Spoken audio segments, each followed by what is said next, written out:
Hello നമസ്കാരം, എല്ലാവർക്കും ഫിലിമി മലയാളിയിലോട്ട് സ്വാഗതം.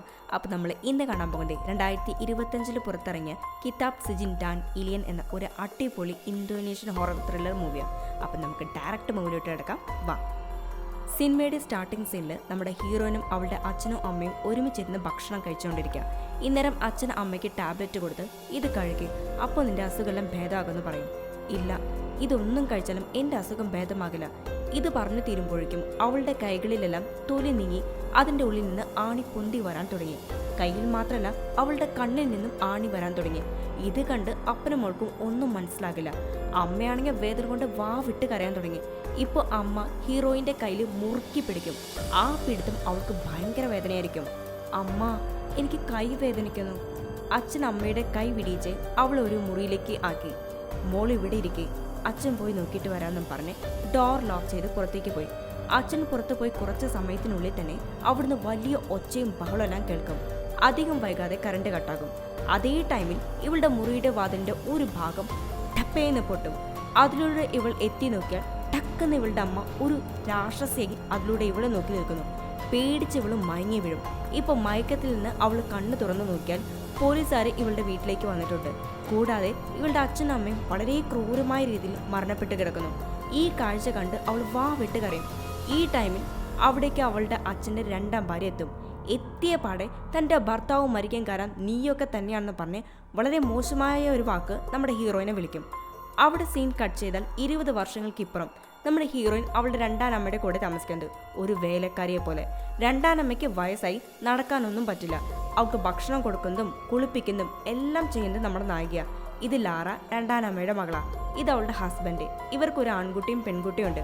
ഈ വീട്ടിലെ രാവിലെ തൊട്ട് വൈകുന്നേരം വരെയുള്ള എല്ലാ ജോലിയും ഇവൾ തന്നെയാണ് ചെയ്യുന്നത്. നമ്മുടെ രണ്ടാനമ്മയ്ക്ക് ശരീരം മൊത്തത്തിൽ വയ്യെങ്കിലും ശരീരം മുഴുവനും അസൂയ, കുശുമ്പ്, കുനിറ്റ് ഇത് മാത്രമേ ഉള്ളൂ. രണ്ടാനമ്മയുടെ മകൾ ലാറ, അവൾക്കൊരു സൂപ്പർ മാർക്കറ്റ് ഉണ്ട്. അവൾ അവിടേക്ക് പോകും. ലാറയുടെ മകൾ നേരെ മദ്രസയിലേക്ക് പോകും. അവിടെ ഉസ്താദ് കുട്ടികൾക്ക് ഓരോ കാര്യങ്ങൾ പഠിപ്പിച്ചു കൊടുക്കുക. അതായത്, നമ്മൾ ഈ ഭൂമിയിൽ തെറ്റുകൾ ചെയ്യുമ്പോൾ പിശാചിന്റെ സഹായികൾ അതൊരു പുസ്തകത്തിൽ എഴുതി വെക്കും. അതുപോലെ നമ്മൾ നല്ല കാര്യങ്ങൾ ചെയ്യുമ്പോൾ അള്ളാഹുവിന്റെ ദൂതന്മാർ ഇതുപോലെ അതൊരു പുസ്തകത്തിൽ എഴുതി വെക്കും. സമയം സന്ധ്യയിൽ കുട്ടികൾ പഠിപ്പ് കഴിഞ്ഞ് തിരിച്ചു വരുന്നത് നമ്മുടെ ഹീറോയിന്റെ പഴയ വീടിന്റെ അതുവഴിയാണ്. ആ വീട് കണ്ടതും അയ്യോ പ്രേതമുള്ള വീടെന്ന് പറഞ്ഞ് കുട്ടികളെല്ലാവരും ഓടും. ഇവിടെ വീട്ടിൽ ലാറയുടെ മകൻ സ്ലേറ്റിൽ ഓജോ ബോർഡിലുള്ള ലെറ്റേഴ്സൊക്കെ എഴുതി അത് കളിച്ചുകൊണ്ടിരിക്കുക. പെട്ടെന്ന് കതക് തുറന്ന് അയ്യോ വിളിച്ചപാടെ പ്രേതം എത്തിയോന്നും വെച്ച് ഇവൻ പേടിച്ച് തിരിഞ്ഞു നോക്കിയാൽ അത് പ്രേതമൊന്നല്ല, നമ്മുടെ ഹീറോയിനും ലാറയുടെ മകളാണ്. ലാറയുടെ മകള് അവളുടെ മുത്തശ്ശിയോട് സംസാരിച്ചുകൊണ്ടിരിക്കുക. ഹീറോയിൻ അവളുടെ കാലെല്ലാം തുടച്ച് വൃത്തിയാക്കുക. ഇതേ സമയം ആ ചെറുക്കൻ ഹീറോയിനോട്, നിനക്കെപ്പോഴെങ്കിലും മരിച്ചവരോട് സംസാരിക്കണമെന്ന് തോന്നിയിട്ടുണ്ടോ? ആ, ഒരു കാലത്ത് മരിച്ചുപോയ എൻ്റെ അപ്പനോടും അമ്മയോടും സംസാരിക്കണമെന്ന് എനിക്ക് ആശ തോന്നിയിട്ടുണ്ടെന്ന് പറയും. അതേ നേരം രണ്ടാനമ്മയ്ക്ക് ശ്വാസം കിട്ടാതെ അവൾ വെപ്രാളപ്പെടാം. ഈ ചാകാൻ പോകുന്ന നേരത്തും ദൈവത്തെ വിളിച്ച് കണ്ണടയ്ക്കുമെന്ന് വിചാരിച്ചാൽ നമുക്ക് തെറ്റി. അപ്പോഴും ഹീറോനെ പിടിച്ചു വെച്ച് നിർത്തി, നിന്റെ അപ്പനമ്മയും നല്ലവരാണെന്നാണ് നീ വിചാരിക്കുന്നത്? അവർ രണ്ടുപേരും ചാകാൻ അർഹതയുള്ളവരാണെന്നും പറഞ്ഞ് ബെഡിൽ കിടന്ന് ശ്വാസം വലിച്ച് രക്തം തുപ്പി മരിക്കും. ഇത് കണ്ട് രണ്ടാനമ്മയുടെ മകളും പേരക്കുട്ടികളും തേങ്ങി കരയും. അടുത്ത ദിവസം ശവസംസ്കാരത്തിനുള്ള സമയമായി. അതിനായി മൃതദേഹം എടുക്കുന്നതിന് മുമ്പ് എല്ലാവരും ആ മൃതദേഹത്തിനരികിൽ പോയി തല കുമ്പിട്ട് വേണം പോകാൻ. അത് മരിച്ച ആളോട് നമ്മൾ ചെയ്യുന്ന ആദരവാണ്. ഓരോരുത്തരായിട്ട് അത് ചെയ്യും. എന്നാൽ നമ്മുടെ ഹീറോയിൻ്റെ സമയം വരുമ്പോൾ അവളൊന്ന് ചിന്തിച്ചു നിൽക്കും. കാരണം അത്രയധികം ക്രൂരത ഈ കളവി അവളോട് ചെയ്തിട്ടുണ്ട്. അതെല്ലാം ആലോചിച്ച് അവൾ സങ്കടപ്പെട്ട് നിൽക്കുമ്പോൾ മരിച്ച രണ്ടാനമ്മയുടെ ഡെഡ് ബോഡി നീ ചാകാൻ പോകാടിയെന്ന് പറയുന്നത് ഇവള് കേൾക്കും. അത് കേട്ട പാതി അവൾ പേടിച്ച് കരയും. ഇപ്പം ലാറ, എന്താണ് നീ ചെയ്യുന്നതെന്ന് പറഞ്ഞ് പട്ടേന്ന് അവൾക്കൊന്ന് പൊട്ടിക്കും. നിന്റെ തന്തയും തള്ളയും മരിച്ചപ്പോൾ എൻ്റെ അമ്മയാണ് നിന്നെ ഇവിടെ കൊണ്ടുവന്ന് താമസിപ്പിച്ചത്, നിനക്ക് ഭക്ഷണം തന്നത്. എന്നിട്ടിപ്പോൾ നീ എൻ്റെ അമ്മയെ അപമാനിക്കുന്ന തുല്യ ഇങ്ങനെയൊക്കെ പ്രവർത്തിക്കുന്നത്. എഴുന്നേൽക്കടി, ഫസ്റ്റ് ഇവിടെ നിന്ന് എഴുന്നേറ്റ് പോ.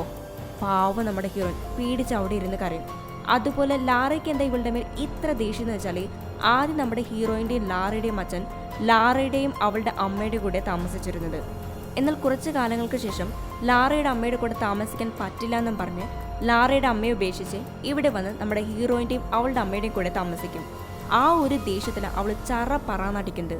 നെക്സ്റ്റ് സീനിൽ ഇവരുടെ ഈ സൂപ്പർ മാർക്കറ്റിൽ ജോലി ചെയ്യുന്ന പയ്യനാ യോണ. അവനൊരു നല്ല പയ്യനാണ്. അവനിപ്പോൾ ഒരു ചാക്ക് എടുത്തു കൊണ്ടുവന്ന് ഒരാളുടെ ബൈക്കിൽ കൊണ്ടുവയ്ക്കും. ഉടനെ അയാൾ കമ്മീഷനായിട്ട് കുറച്ച് പൈസ അവന് കൊടുക്കും. ഇത് കണ്ട ഹീറോയിൻ അവൻ്റെ കയ്യിൽ പണം വാങ്ങിയിട്ട്, ഇവിടെ നോക്ക്, ലാറ അറിയാതെ പണം മേടിക്കുന്ന ഈ ഏർപ്പാടൊക്കെ നിർത്തിക്കോ. അവൾ അറിഞ്ഞാൽ നിന്നെ ജോലിയും തന്നെ പറഞ്ഞയക്കും. ഇങ്ങനെയൊന്നും ചെയ്യാൻ പാടില്ല. ഇതൊക്കെ ഇവള് പറഞ്ഞു തീരുമ്പോഴേക്കും അവിടേക്ക് ലാറ എത്തും. അവളുടെ കയ്യിലുള്ള പണം കണ്ട്, ഇടി നീ ഞാനറിയാതെ പൈസയൊക്കെ എടുക്കുന്നുണ്ടല്ലേ?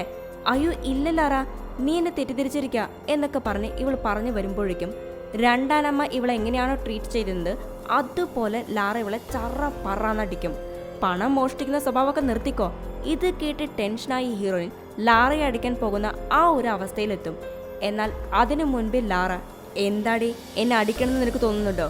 എൻ്റെ അമ്മയുള്ളപ്പോൾ നീ എത്ര ഒതുങ്ങിയ ജീവിച്ചിരുന്നത്, അതുപോലെ നിന്നെ ഒതുക്കാൻ എനിക്കറിയാം. ഇത്രയും പറഞ്ഞ് ലാറ അവിടുന്ന് പോകും. ഹീറോയിന് സങ്കടപ്പെട്ട് അവിടെ ഒരിടത്തിരിക്കുമ്പോൾ അവിടേക്ക് യോണ വരും. അവൻ അവൾക്ക് കഴിക്കാൻ ഭക്ഷണം കൊടുക്കും. നീ വിഷമിക്കാതെ ആദ്യം ഭക്ഷണം കഴിക്കുമെന്ന് പറയും. ഇപ്പോൾ ഹീറോയിൻ ലോണയുടെ അടുത്ത്, നിനക്ക് എനിക്കൊരു ഹെൽപ്പ് ചെയ്യാൻ പറ്റുമോ, ഞാൻ പറയുന്ന സ്ഥലത്ത് എന്നെ ഡ്രോപ്പ് ചെയ്യാൻ പറ്റുമോ എന്നൊക്കെ ചോദിക്കും. അങ്ങനെ യോണ അവൾ പറഞ്ഞ സ്ഥലത്ത് ഡ്രോപ്പ് ചെയ്യും. അതൊരു കാടിൻ്റെ അവിടെയുള്ള സ്ഥലമാണ്. ഹീറോയിൻ അവന് കാശ് കൊടുത്ത് ഇവിടെ ഡ്രോപ്പ് ചെയ്തതിന് താങ്ക്സും പറഞ്ഞ് അവിടെ നിന്ന് അങ്ങോട്ട് നടന്നു പോകും. അങ്ങനെ അവൾ ആ കാടിൻ്റെ നടുവിലുള്ള ആ വീട്ടിലെത്തും. അവിടെ ഒരു മനുഷ്യനുണ്ട്. അയാൾ സാധാരണക്കാരനല്ല, ദുർമന്ത്രവാദിനിയാണ്.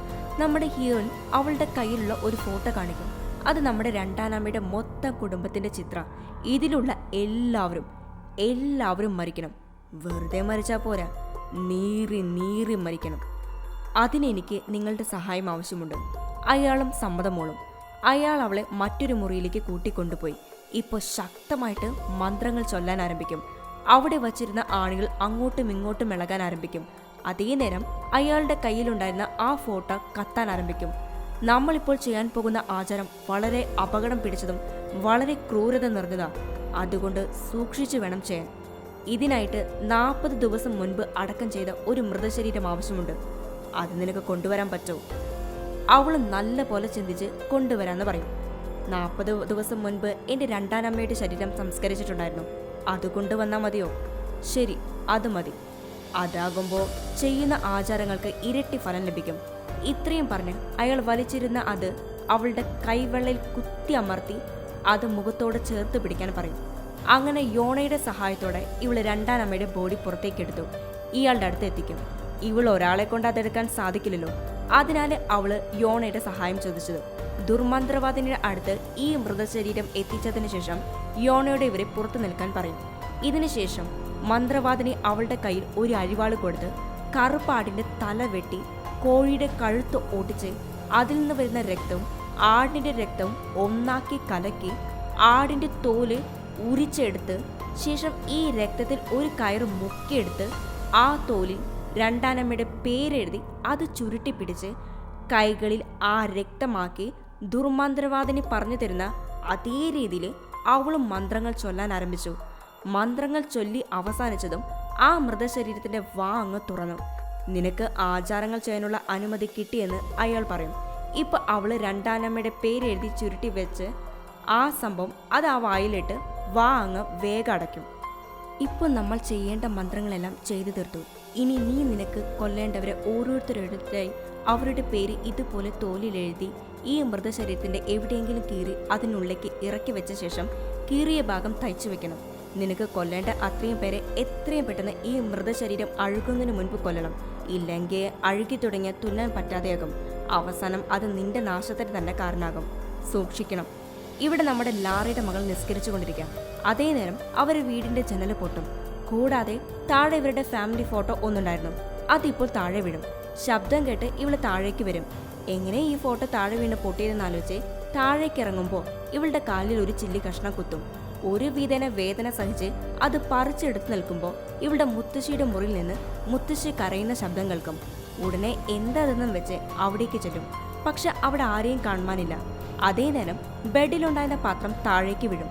അതെടുത്ത് വെക്കാൻ ബെഡിൻ്റെ അവിടേക്ക് ചെല്ലുമ്പോൾ മരിച്ചുപോയ മുത്തശ്ശി അവിടെ ഇരിക്കുന്നു. ഇത് കണ്ട് പേടിച്ച് അവൾ കരയും.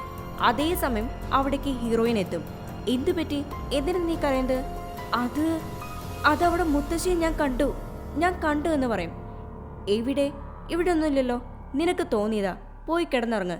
ഇതൊക്കെ പറഞ്ഞ് അവൾ ആശ്വസിപ്പിച്ചെങ്കിലും താൻ ചെയ്ത മന്ത്രങ്ങൾ ഫലം കണ്ടു തുടങ്ങിയെന്ന സന്തോഷത്തിൽ അവൾ ഒരു ചിരി ചിരിക്കും. അടുത്ത ദിവസം കാലത്ത് ലാറ മകളുടെ കാലിൽ ഡ്രസ്സിങ് ചെയ്തു കൊടുക്കുക. അമ്മ, ഇവിടെ അമാനുഷികമായി എന്തൊക്കെ നടക്കുന്നുണ്ട്. ഞാൻ ഇന്നലെ മരിച്ചുപോയി നമ്മുടെ മുത്തശ്ശിയെ കണ്ടു. നമുക്ക് ഉസ്താദിനെ വിളിച്ച് ഒന്ന് പ്രാർത്ഥിപ്പിച്ചാലോ? ലാറ ഒന്ന് ആലോചിച്ചതിന് ശേഷം ഓക്കെ പറയും. അതേസമയം അവിടേക്ക് ഹീറോയിൻ എത്തും. നീ എവിടെ പോയി കിടക്കായെന്നടി? ഇവിടെ ഒരുപാട് ജോലിയുണ്ട്. ഇന്ന് ഉസ്താദിനെ പ്രാർത്ഥനയ്ക്ക് ക്ഷണിക്കുന്നുണ്ട്. അതിനു മുൻപ് ഇവിടേക്ക് ഒന്ന് വൃത്തിയാക്കുക. ഇല്ല, എനിക്ക് സമയമില്ല, എനിക്ക് പുറത്തു പോകണം. ഇത് കേട്ട് ലാറയ്ക്ക് ദേഷ്യം വരും. അവൾ ഇവളെ അടിക്കാൻ വരുമ്പോൾ ലാറയുടെ മകൾ അവളെ തടയും. നമ്മുടെ ഹീറോയിൻ നേരെ അവിടുന്ന് പുറത്തിറങ്ങി. അന്നേരം അവിടെ ലാറയുടെ ഹസ്ബൻഡ് നിൽക്കുന്നുണ്ട്. അവന് മാത്രം നമസ്കാരം പറഞ്ഞ് അവൾ അവിടുന്ന് പോകും. നമ്മുടെ ലാറയുടെ മകൾ ഉസ്താദിൻ്റെ അടുത്ത് തലേദിവസം ആ വീട്ടിൽ നടന്ന സംഭവങ്ങളെല്ലാം പറയും. ഞാൻ ഇന്നലെ മുത്തശ്ശിയെ കണ്ടു. മുത്തശ്ശി എന്നോട് എന്തോ പറയാൻ ആഗ്രഹിച്ച പോലെ എനിക്ക് തോന്നി. ഇതെന്താ ഉസ്താദ് ഇങ്ങനെയൊക്കെ സംഭവിക്കുന്നത്? ഒരിക്കലും മരിച്ച ആളുകൾ നമ്മുടെ അടുത്ത് സംസാരിക്കില്ല. അവർ ദൈവത്തിന്റെ ദൂതന്മാർ ചോദിക്കുന്ന ചോദ്യങ്ങൾക്ക് മാത്രമേ ഉത്തരം പറയുകയുള്ളൂ. എനിക്ക് തോന്നുന്നത് നിങ്ങളുടെ വീട്ടിൽ ഇന്നലുണ്ടായ സംഭവങ്ങൾക്ക് പുറകിൽ ഏതെങ്കിലും ജിന്നായിരിക്കും. അന്ന് നൈറ്റ് ഉസ്താദും മറ്റു ആൾക്കാരും പ്രാർത്ഥിക്കാൻ വരും. അങ്ങനെ പ്രാർത്ഥന നടന്നുകൊണ്ടിരിക്കുമ്പോൾ ലാറയുടെ മകൾ അവരുടെ ഫാമിലി ഫോട്ടോയിലേക്ക് നോക്കിയിരിക്കും. അധികം വൈകാതെ വീണ്ടും ഒന്നുകൂടി ആ ചിത്രത്തിലേക്ക് സൂക്ഷിച്ചു നോക്കിയാൽ ഇവളുടെ വീട്ടിലെ എല്ലാവരും നിൽക്കുന്ന ഫോട്ടോയിൽ അവരുടെ എല്ലാവരുടെയും തലയിൽ നിന്ന് രക്തം കുടാന്നൊഴുകുന്നു. കൂടാതെ അവർ എല്ലാവരും ഇവളെ നോക്കി തേങ്ങിക്കരയും. ഇത് കണ്ട് പേടിച്ച് അവൾ അവളുടെ അമ്മയുടെ അടുത്ത് ചേർന്നിരിക്കും. ഇപ്പുറത്തെ ലാറയുടെ മകൻ എന്നത്തേതും പോലെ ഓജോ ബോർഡ് കളിച്ചുകൊണ്ടിരിക്കുക. അതേസമയം നമ്മുടെ ഹീറോയിൻ യാതൊരു മനസാക്ഷിയില്ലാതെ ആടിന്റെ തൊലിയിൽ ലാറയുടെ മകന്റെ പേര് എഴുതി അത് ചുരുട്ടി മൃതശരീരത്തിന്റെ കഴുത്തിൽ ഒരു കീറി അതിനുള്ളിലേക്ക് ചുരുട്ടി വെക്കും. ശേഷം ആ കീറിയ ഭാഗം വേഗം തുന്നി ചേർക്കും. ഇപ്പോൾ ഓജോ ബോർഡ് കളിച്ചുകൊണ്ടിരിക്കുമ്പോൾ ഇവന്റെ കാതിൽ ഒരു വണ്ട് പോകും. ശേഷം അത് അവനെ കൺട്രോൾ ചെയ്ത് അവന്റെ തലച്ചുമരിൽ പട്ടന്നിടിക്കും. രക്തം കുടാന്നൊഴുകി വേദന കൊണ്ട് അവൻ അയ്യോ എന്നെ രക്ഷിക്കണേ എന്ന് പറഞ്ഞ് കരയുമ്പോൾ അതുവഴി നടന്നു വന്ന അവന്റെ ചേച്ചി ഇത് കേൾക്കും. എന്തു പറ്റിയിടാ, വാതിൽ തുറക്കുന്നീ. അതേ നേരം ആ സ്ലേറ്റ് എടുത്ത് അവന്റെ തല അവൻ തന്നെ അടിച്ചു പൊട്ടിച്ചു. അപ്പോഴേക്കും ചേച്ചി ഒരു വിധേന വാതിൽ തുറന്ന് അകത്ത് കയറി. ഇന്നേരം ആ ബോർഡിന്റെ ഷാർപ്പ് എഡ്ജ് ഉപയോഗിച്ച് അവൻ കഴുത്തിൽ സ്വയം കുത്തിയിറക്കി മരിക്കും. ഇത് കണ്ട് ചേച്ചി കരയും. നമ്മുടെ ഹീറോയിൻ ആ ശവശരീരത്തിന്റെ തൊണ്ട കയറി അവിടെയായിരിക്കും ഇവന്റെ പേരെഴുതി തൊണ്ടയിൽ രക്തം വെടിഞ്ഞ് ചാകണം എന്ന് എഴുതിയിട്ടുണ്ടായിരിക്കും. അതുകൊണ്ട് അവൻ തൊണ്ടയിൽ കുത്തി രക്തം വാർന്നൊഴുകി മരിച്ചിട്ടുണ്ടാകുക. അങ്ങനെ അവനെയും അടക്കം ചെയ്യും. ഇന്നേരം അവിടെ ഒരു സൈഡിലായിട്ട് ഒന്നും അറിയാത്ത പാവത്തെ പോലെ നമ്മുടെ നായകൻ നിൽക്കുന്നുണ്ട്. തൊട്ടപ്പുറത്ത് യോണയും. എല്ലാ ചടങ്ങും പൂർത്തീകരിച്ച് നടന്നു വരുന്ന വഴിയിൽ ഇതേപ്പറ്റി യോണ അവളോട് കേൾക്കും. രണ്ടാനമ്മ നിന്നോട് ചെയ്ത ദ്രോഹത്തെപ്പറ്റി എനിക്കറിയാം. അതുകൊണ്ടാ നിന്റെ കൂടെ ആ ശവശരീരം എടുക്കാൻ അന്ന് ഞാൻ വന്നത്. പക്ഷെ ഈ കൊച്ച് അവൻ നിന്നോട് എന്ത് തെറ്റ് ചെയ്തു? അത് എല്ലാവരും ഓരോരോ തെറ്റുകൾ ഈ ഭൂമിയിൽ ചെയ്തിട്ടുണ്ട്. അതുകൊണ്ട് ഇതൊക്കെ അവർ അർഹിക്കുന്ന കാര്യങ്ങളാണ്. അടുത്ത ദിവസം നായിക അവിടെ മൊത്തം വൃത്തിയാക്കിക്കൊണ്ടിരിക്കുക. ഇതേ സമയം ലാറ കടയ്ക്ക് പോകാൻ നിൽക്കുക. ഇത് കണ്ട് അവളുടെ ഹസ്ബൻഡ്, നീ എന്താ കടയ്ക്ക് പോകണോ? നമ്മുടെ മകൻ മരിച്ച് അടക്കം ചെയ്ത് ഇത്രയായിട്ടുള്ളൂ, അപ്പോഴേക്കും നീ പോകാൻ നോക്കണോ? നിനക്ക് മനസാക്ഷിയില്ലേ? നോക്ക്, എൻ്റെ മകനും പോയി, എൻ്റെ അമ്മയും പോയി. ഇനി അതാലോചിച്ച് ഇവിടെ ഇരുന്നിട്ട് എന്താ പ്രയോജനം? കടയിൽ പോയാൽ ഈ ചിന്തകളൊക്കെ കുറച്ച് കുറയും. ഇത്രയും പറഞ്ഞ് ഭർത്താവ് എന്താ പറയാൻ വന്നതെന്ന് മൈൻഡ് പോലും ചെയ്യാതെ അവൾ അവിടുന്ന് പോകും. ഇപ്പോൾ ഇവർക്ക് രണ്ടു പേർക്കും ഇടയിലുള്ള ഈ സ്വരച്ചേർച്ച കണ്ട് ആസ്വദിക്കാണ് നമ്മുടെ നായിക. ഒരു ദിവസം സൂപ്പർ മാർക്കറ്റിൽ ഹീറോയിൻ ആളെ മയക്കുന്ന ഒരു ഡ്രസ്സ് ഇട്ട് നിൽക്കുക. ഇപ്പോൾ ലാറയുടെ ഭർത്താവിന്റെ കയ്യിൽ നിന്നും അറിയാതെ ഒരു സാധനം താഴെ വീണ് പൊട്ടി. അതിലെ ചില്ലി കഷ്ണം കൊണ്ട് അയാളുടെ കൈ കീറി. സാധനം പൊട്ടിയതും കണ്ട ലാറ അവനെ കുറേ ചീത്ത വിളിക്കും. നിങ്ങളുടെ കണ്ണെവിടെയാ, എവിടെ നോക്കിയാ സാധനങ്ങളൊക്കെ എടുത്തു വെക്കുന്നതെന്ന് ചോദിച്ച് അവൾ അവനെ ചീത്ത വിളിച്ച് അവിടുന്ന് പോകും. ഇതാണ് കറക്റ്റ് ടൈമെന്നും വിചാരിച്ച് ഹീറോയിൻ അവൻ്റെ അടുത്തേക്ക് വന്ന് അവൻ്റെ കയ്യിൽ മുറിവ് ബാൻഡേജ് എല്ലാം ഒട്ടിച്ചു കൊടുത്ത് അവനെ സമാധാനപ്പെടുത്തി അവിടുന്ന് പറഞ്ഞയക്കും. അവൻ പോയതിന് പിന്നാലെ അവൾ മനഃപൂർവ്വം 2 ബോട്ടിൽ താഴെ ഇട്ട് പൊട്ടിക്കും. ഇത് കണ്ട ലാറ അവളുടെ അടുത്ത് വഴക്കിന് വരുമ്പോൾ ഇവൾക്ക് സപ്പോർട്ടായിട്ട് ലാറയുടെ ഹസ്ബൻഡ് വരും. നിനക്ക് കുറച്ചെങ്കിലും വിവരമുണ്ടോ? അവൾ അറിയാതെ ചെയ്തതല്ലേ, അതിന് ഇങ്ങനെയൊക്കെ ദേഷ്യപ്പെടണോ? ഞാൻ കല്യാണം കഴിഞ്ഞ അന്ന് മുതൽ കണ്ടു തുടങ്ങിയതാ അമ്മയും മോളും ചേർന്ന് ആ പാവം പെണ്ണിനെ ദ്രോഹിക്കുന്നത്. ഇത്രയും പറഞ്ഞ് വഴക്കുണ്ടാക്കി അവൻ വീട്ടിലേക്ക് പോകും. ഇപ്പോൾ അയാൾ മാത്രമേ വീട്ടിലുള്ളൂ എന്ന് മനസ്സിലാക്കിയ നായിക നേരെ വീട്ടിലേക്ക് ചെല്ലും. അവനായിട്ട് കൂടുതൽ അടുത്തിടപഴകി. അങ്ങനെ അവർ 2 പേരും ഒന്നായി. നിങ്ങൾക്ക് എൻ്റെ കൂടെ ജീവിക്കാനോ അതോ ലാറയുടെ കൂടെ ജീവിക്കാനാണോ ഇഷ്ടം? നിങ്ങൾ ലാറയെ ഒഴിവാക്കി എൻ്റെ കൂടെ വാ. ഇല്ലില്ല, ഇപ്പം എനിക്കൊരു തെറ്റ് പറ്റിയതാ. എനിക്കും എൻ്റെ ഫാമിലി എനിക്ക് മുഖ്യം. ഇതും പറഞ്ഞ് കൂട്ടത്തിൽ അവൻ മറ്റൊരു കാര്യം കൂടിയും പറയും. നീയും നിന്റെ അമ്മയെപ്പോലെ മറ്റൊരു പെണ്ണിൻ്റെ ഭർത്താവിനെ തട്ടിയെടുക്കാൻ നോക്കുന്നു. ഇത് കേട്ടതും അവൾക്ക് ദേഷ്യം വരും. എന്നെ എന്ത് വേണമെങ്കിലും പറഞ്ഞോ, പക്ഷെ എൻ്റെ അമ്മയെ. ഇപ്പൊ ലാറയുടെ മകൾ ക്ലാസ് കഴിഞ്ഞ് വീട്ടിൽ തിരിച്ചെത്തി. അതേസമയം അച്ഛൻ ആ മുറി വിട്ടു വരുന്നതും അവിടെ ഹീറോയിൻ പാതി ഡ്രസ്സിലിരിക്കുന്നതും അവള് കാണും. ഉടനെ അച്ഛൻ ഓടി വന്ന്, മോളെ നീ അമ്മയോട് ഇതേപ്പറ്റി പറയരുത്, എല്ലാം ഞാൻ തന്നെ പറഞ്ഞ് മനസ്സിലാക്കിക്കൊണ്ട് എന്നൊക്കെ പറഞ്ഞ് ആ പ്രശ്നം അവിടെ സോൾവ് ചെയ്യും. അന്ന് രാത്രി അടുത്ത ആൾക്ക് പണി കൊടുക്കാൻ ഹീറോയിൻ ആ വീട് വിട്ട് പുറത്തേക്ക് പോയി. ലാറയുടെ ഭർത്താവ് ഹീറോയിന്റെ അമ്മയെപ്പറ്റി മോശമായിട്ട് പറഞ്ഞില്ലേ, അതുകൊണ്ട് നെക്സ്റ്റ് നറുക്ക് വീണത് അവനാ. ഹീറോയിൻ അവന്റെ പേര് ആട്ടിൻതോലിൽ എഴുതി ചുരുട്ടി ആ മൃതശരീരത്തിന്റെ കണ്ണ് കീറി അതിൽ വെച്ച് തയ്ക്കും. ഇവൾ ഈ പ്രവൃത്തി ഇവിടൊക്കെ ചെയ്യുമ്പോൾ അവിടെ ഉസ്താദ് പ്രാർത്ഥിച്ചുകൊണ്ടിരിക്കാം. അതുകൊണ്ട് തന്നെ ഇവൾ ചെയ്യുന്ന ദുർമന്ത്രവാദത്തിന്റെ വീര്യം കുറച്ചങ്ങ് കുറയും. അവിടെ ഇരുന്ന വിളക്കണയും. ഉടനെ അവൾ അത് കത്തിക്കും. ശേഷം അവിടെയുള്ള കാൻഡിൽ കത്തിക്കാൻ നോക്കുമ്പോൾ പുറകിൽ കിടന്നിരുന്ന ശവശരീരം തനിയെ എഴുന്നേൽക്കും. എന്തോ ഒരു വശപ്പിശക്ക് തോന്നി അവൾ തിരിഞ്ഞു നോക്കിയാൽ ശവശരീരം അതുപോലെ തന്നെ കിടപ്പുണ്ട്. തിരിച്ച് വീണ്ടും അവൾ കാൻഡിൽ കത്തിക്കാൻ തിരിയുമ്പോൾ ഇവൾക്ക് ഓപ്പോസിറ്റ് രണ്ടാനമ്മ നിൽക്കുന്നു. ഇത് കണ്ട് പേടിച്ച് അവൾ ബഹളം വയ്ക്കും. ശേഷം ഒന്നും കൂടി സൂക്ഷിച്ചു നോക്കിയാൽ അവിടെ അങ്ങനെ ഒരു സംഭവമേ ഉണ്ടാവില്ല. ഇവിടെ ഉറങ്ങിക്കൊണ്ടിരുന്ന ലാറയുടെ ഹസ്ബൻഡിന് അസ്വസ്ഥത തോന്നി അവൻ ബാത്റൂമിൽ ഛർദ്ദിക്കും. അതേ നേരം ഒരു പ്രാണി അവന്റെ ഒരു കണ്ണിലേക്ക് തുളച്ചു കയറി മറ്റേ കണ്ണ് വഴി പുറത്തേക്ക് ഇറങ്ങി. ആ കണ്ണിലുണ്ടായ വേദന കൊണ്ട് അവൻ ആ കണ്ണെ പറിച്ചെടുക്കും. എല്ലാം കൂടി അവൻ ഒച്ചയും ബഹളവും വയ്ക്കും. ഇതൊന്നും പോരാതെ അവന്റെ അമ്മായിമ്മ അവന് തൊട്ട് മുൻപിലായിട്ട് വന്നു നിൽക്കുന്നു. ഇതോടെ എല്ലാം പൂർത്തിയായി. അവൻ അത് കണ്ട് പേടിച്ച് വഴിക്ക് അവിടെ തല തറയിൽ അടിച്ചു വീണു മരിക്കും. ഇന്നേരം അവിടേക്ക് വന്ന ലാറ തന്റെ ഭർത്താവ് കിടക്കുന്ന കിടപ്പ് കണ്ട് നിലവിളിക്കും. ഇപ്പോൾ ആ വീട്ടിലെ കരച്ചില് ആസ്വദിച്ച് കേട്ട് നിൽക്കുക നമ്മുടെ നായിക. അങ്ങനെ അവന് ചെയ്യേണ്ട എല്ലാ ചടങ്ങുകളും ഇവർ ചെയ്തു തീർത്തു. ഇപ്പൊ ലാറയുടെ മകള് ലാറയോട് ഈ മരണങ്ങളിലുള്ള ദുരൂഹതയെപ്പറ്റി സംസാരിക്കും. അമ്മേ, ആരും നമ്മുടെ കുടുംബത്തിനെതിരായിട്ട് എന്തോ ഒരു കൂടോത്രം ചെയ്തിട്ടുണ്ട്, അതാ ഇങ്ങനെയൊക്കെ സംഭവിക്കുന്നത്. പക്ഷെ ലാറ അപ്പോഴും ഇതൊന്നും വിശ്വസിക്കില്ല. അടുത്ത ദിവസം ലാറ മരിച്ചുപോയ തന്റെ ഭർത്താവിന്റെയും മകന്റെയും അമ്മയുടെയും ചിത്രം നോക്കി നിൽക്കുമ്പോൾ അവിടെയുള്ള ഹീറോയിന്റെ മുറിയുടെ കഥകൾ തനിയെ തുറക്കും. ഉടനെ ഇവള് അവിടെ ചെന്ന് നോക്കിയാൽ അവിടെ തന്റെ ഭർത്താവിന്റെ പാൻറ് കാണും. ഇതോടെ അവൾക്ക് കാര്യം പിടികിട്ടും. അതേസമയം അവിടേക്ക് ഹീറോയിൻ എത്തും. നീ എൻ്റെ ഭർത്താവിൻ്റെ തന്നെ കൈക്കലാക്കിയില്ലേ? അതിന് നിന്റെ ഭർത്താവിനെ നിന്നെ കല്യാണം കഴിക്കുമ്പോൾ തന്നെ ഇഷ്ടമല്ല. പിന്നെ നിന്നോടുള്ള പേടി കൊണ്ടാ ഇത്ര നാളും അയാൾ നിന്റെ കൂടെ ജീവിച്ചത്. ഞാൻ നിന്റെ ഭർത്താവിനെ ക്ഷണിച്ചിട്ടൊന്നുമില്ല, അയാൾ സ്വയം എന്നോടുള്ള ഇഷ്ടം കൊണ്ട് എൻ്റെ അടുത്ത് വന്നതാ. അവളുടെ ആ വിലയില്ലാത്ത സംസാരം കേട്ട് ദേഷ്യം വന്ന ലാറ, ഇനി ഒരു നിമിഷം പോലും നീ ഇവിടെ നിൽക്കാൻ പാടില്ല, ഇറങ്ങിപ്പോടി എൻ്റെ വീട്ടിൽ നിന്നും പറഞ്ഞ് അവളെ വീട്ടിൽ നിന്നും ഇറക്കി വിട്ട് കഥ കടയ്ക്കും. എടീ, ഞാൻ പോക തന്നെയാ, നീ ഇപ്പോൾ കരഞ്ഞതിനേക്കാളും ഇരട്ടിക്കറിയാൻ പോകുന്നേയുള്ളൂ, കാണാം നമുക്ക്. അവിടെ സീൻ കട്ട് ചെയ്താൽ അന്ന് നൈറ്റ് യോണയും ലാറയും സംസാരിക്കുന്നത് അവള് കാണും. എന്താ, നമുക്ക് രണ്ടാൾക്കിടയിൽ നടന്ന ഡീലിങ്ങും മറ്റും നീ അവളോട് പറഞ്ഞു? ഞാനൊന്നും അവളോട് പറഞ്ഞിട്ടില്ല, പൊതുവായ കാര്യങ്ങളാണ് സംസാരിച്ചത്. ശരി, ദാ ഈ കാശ് നീ വെച്ചോ. എനിക്ക് കാശ് വേണ്ട, ഇതുവരെ നിന്റെ കൂടെ എല്ലാ കാര്യങ്ങൾക്കും ഞാൻ കൂട്ടുനിന്നു. ഇനി വയ്യ, എനിക്കിനി ശാപം ഏൽക്കാൻ വയ്യ, അതുകൊണ്ട് എനിക്ക് ഈ പണവും വേണ്ട. ഇത്രയും പറഞ്ഞ് ഷട്ടർ താഴ്ത്തി അവൻ അകത്തേക്ക് പോയി. ഇനിയും ഇവനെ വെച്ചുകൊണ്ടിരുന്ന തീർച്ചയായും ഞാൻ ചെയ്ത എല്ലാ കാര്യങ്ങളും ലാറയും നാട്ടുകാരെ അറിയും. അതുകൊണ്ട് എത്രയും പെട്ടെന്ന് ഇവന്റെ കഥ തീർക്കണമെന്ന് വിചാരിച്ച് അവന്റെ പേരെഴുതി അത് ശവശരീരത്തിന്റെ തല കീറി അവിടെ ചുരുട്ടി വെച്ച് തയ്ക്കും. അന്ന് നൈറ്റ് ജോലിയെല്ലാം തീർത്ത് ഷട്ടർ അടയ്ക്കും. എന്നാൽ നിമിഷ നേരം കൊണ്ട് വീണ്ടും ആ ഷട്ടർ ഓപ്പൺ ആകും. പിന്നെയും അവൻ ചെന്ന് ക്ലോസ് ചെയ്യും. വീണ്ടും അത് ഓപ്പൺ ആകും. ഇതെന്താ ഇങ്ങനെയെന്ന് വിചാരിച്ച് അവൻ കടയിലേക്ക് പ്രവേശിക്കും. ടക്കെന്ന് ഷട്ടർ വന്നടയും. കൂടാതെ അവിടെയുള്ള എല്ലാ തിങ്സും ചട്ടപ്പടാന്ന് താഴെ വീഴും. ഇതൊന്നും പോരാതെ ലാറയുടെ അമ്മ ഇവന്റെ മുൻപിൽ വന്നു നിൽക്കും. പേടിച്ചിവൻ അലറി കരയും. ഇപ്പൊ എവിടുന്നൊക്കെയോ കുറേ പ്രാണികൾ ഇവന്റെ മുഖത്ത് കടിച്ചു തൂങ്ങിക്കിടക്കും. ഇവൻ എന്ത് ചെയ്യണം ഏത് ചെയ്യണം എന്നറിയില്ല. എന്നിരുന്നാലും ഒരു വിധന ഞെണ്ടി ഷട്ടർ കുറച്ചു തുറന്ന് അതുവഴി കടക്കാൻ ശ്രമിക്കും. അന്നേരം ടക്കെന്ന് ഷട്ടർ മേലേക്ക് ഉയർന്നു. അതുപോലെ പട്ടേന്നത് താഴേക്ക് വീഴും.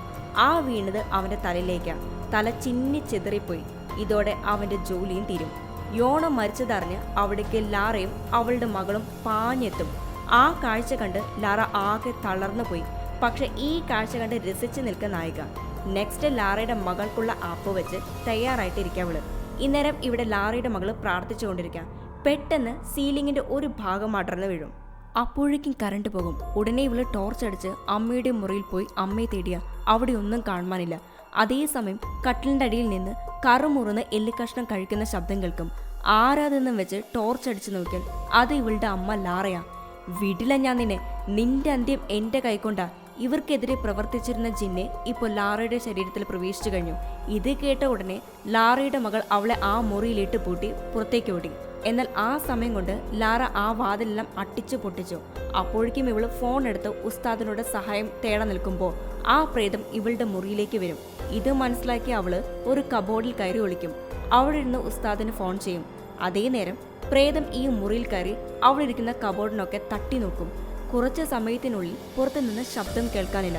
ഒരു പക്ഷേ പ്രേതം പോയിരിക്കുന്ന വിചാരിച്ച് അവൾ പുറത്തിറങ്ങിയ പ്രേതം ഈ കബോർഡിന്റെ മുകളിലായിരിക്കുന്നത്. ഇവൾ ഇറങ്ങിയ ഉടനെ ഇവളുടെ മുടി പിടിച്ചു വലിക്കും.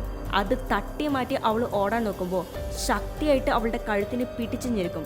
ഈ സമയം അവിടേക്ക് ദൈവദൂതനെ പോലെ ഉസ്താദ് കടന്നു വരും. എത്രയും പെട്ടെന്ന് ലാറയെ പള്ളിയിലേക്ക് കൊണ്ടുപോകണമെന്ന് പറയും. അങ്ങനെ പോകുന്ന വഴിയില നമ്മുടെ ഹീറോയിന്റെ പഴയ വീട്. അവൾ അവിടേക്ക് കയറി പോകുന്നത് ഇവള് കാണും. പിന്നാലെ ഇവളും അവിടേക്ക് ചെല്ലും. അന്നേരം അവൾ ദുർമന്ത്രവാദം ചെയ്യുന്നത് ഇവള് കാണും. എടി മഹാപാപി, നീയാണ് ഞങ്ങളുടെ കുടുംബത്തിനെതിരെ ദുർമന്ത്രവാദം ചെയ്തത് അല്ലേ? അതെ, ഞാൻ തന്നെയാ. ചെറുപ്പം മുതലേ ഇന്ന് ഈ നിമിഷം വരെയും എന്നെ നിന്റെ വീട്ടിലുള്ളവരെ അത്രമാത്രം ദ്രോഹം ചെയ്തിട്ടുണ്ട്.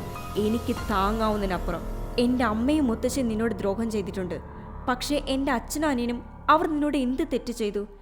നിന്റെ മുത്തശ്ശി ആ സ്ത്രീ മരിക്കുന്നതിന് മുമ്പ് എന്നോട് പറഞ്ഞത് എൻ്റെ അച്ഛനും അമ്മയും മരിക്കാൻ ആ കിളവി ദുർമന്ത്രവാദം ചെയ്തു എന്നാ. അന്ന് ഞാൻ തീരുമാനിച്ചു എൻ്റെ കുടുംബത്തെ ഇല്ലാതാക്കിയ കിളവിക്ക് അതേ നാണയത്തിൽ തിരിച്ച് പണി കൊടുക്കണമെന്ന്. അതുകൊണ്ട് ഈ കുടുംബത്തിലെ ഒറ്റ എണ്ണത്തിനും ഞാൻ വെറുതെ വിടില്ല. ഇതെല്ലാം കേട്ട് അവൾക്ക് എന്ത് ചെയ്യണം ഏത് ചെയ്യണം എന്നറിയില്ല. എന്നിരുന്നാലും അമ്മയുടെ കാര്യമാണ് മുഖ്യമെന്ന് വിചാരിച്ച് അവൾ പള്ളിയിലേക്ക് ചെല്ലും. അവിടെ ഇരുന്ന് എല്ലാവരോടും കൂടി പ്രാർത്ഥിക്കാൻ ആരംഭിക്കും. പ്രാർത്ഥനയുടെ ശക്തിയിൽ ജിന്ന് കിടന്ന് നിലവിളിക്കാൻ തുടങ്ങി. എന്നിരുന്നാലും ഉസ്താദ് പ്രാർത്ഥന നിർത്താതെ ചൊല്ലിക്കൊണ്ടിരുന്നു. അതേ നേരം ഇവിടെ ഹീറോയിൻ ലാറയുടെ പേരെഴുതി അത് ആട്ടിൻ തോലിൽ പൊതിഞ്ഞ് ചുരുട്ടിക്കെട്ടി ശവശരീരം കീറി അതിൽ വെക്കും. പക്ഷെ ഇവിടെ ഉസ്താദിന്റെയും കൂട്ടരുടെയും പ്രാർത്ഥനയുടെ ഫലമേ ജിന്നിനെ കൊണ്ട് ഒന്നും ചെയ്യാൻ പറ്റാത്തയായി. അതേ നേരം ശവശരീരം കീറി തോൽ അതിൽ വച്ചെങ്കിലും ആ കീറിയ ഭാഗം അവളെ കൊണ്ട് തുന്നി ചേർക്കാൻ പറ്റുന്നില്ല. അത്രമാത്രം ആ ശരീരം അഴുകിപ്പോയിട്ടുണ്ടായിരുന്നു. അതുകൊണ്ട് എന്തായി, അവൾ ചെയ്ത ദുർമന്ത്രവാദം തിരിച്ചടിക്കാൻ ആരംഭിച്ചു. ഇപ്പൊ അവൾക്ക് ഭയങ്കര അസ്വസ്ഥത അനുഭവപ്പെടും. രക്തം ഛർദ്ദിക്കാൻ ആരംഭിച്ചു. ആ ഛർദ്ദിച്ച കൂട്ടത്തില് നിറയെ ആണികളും ചില്ല് കഷ്ണങ്ങളും എല്ലാം ഉണ്ടായിരിക്കും. അതെടുത്ത് സ്വയം ശരീരമാസകലം മുറിവുണ്ടാക്കാൻ തുടങ്ങി. ഇപ്പുറത്തെ ഉസ്താദ് ലാറയുടെ മകളോട് അമ്മയ്ക്ക് വേണ്ടി നന്നായി പ്രാർത്ഥിക്കാൻ പറയും. അവൾ അമ്മയ്ക്ക് വേണ്ടി നല്ല പോലെ പ്രാർത്ഥിക്കും. ഇപ്പുറത്ത് ഈ ദുർമന്ത്രവാദത്താൽ മരിച്ചുപോയ ഈ കുടുംബത്തിലുള്ളവരും മറ്റാത്മാക്കളും ചേർന്ന് ഇവളെ കല്ല് വെച്ച് അടിക്കുക. റിയാലിറ്റിയിൽ അവൾ സ്വയം കല്ല് വെച്ച് അവളുടെ ശരീരത്തിൽ അവിടെ ഇവിടെയൊക്കെ അടിച്ച് അവളുടെ കഥ കഴിയും. അവൾ മരിച്ചു പോയതോടെ ദുർമന്ത്രവാദത്തിന്റെ ശക്തി കുറഞ്ഞ് ലോറ നോർമലാകും. എന്നാൽ ജിന്ന് അവളുടെ ശരീരത്തിൽ കയറി മുറിവുകൾ ഉണ്ടാക്കിയതിനാൽ അവിടെ വെച്ച് അവൾ മരിക്കും. ഇത് കണ്ട് അവളുടെ മകള് പൊട്ടിക്കരയും. അടുത്ത ദിവസം അവൾക്ക് ചെയ്യേണ്ട എല്ലാ ചടങ്ങുകളും മകള് ചെയ്യും.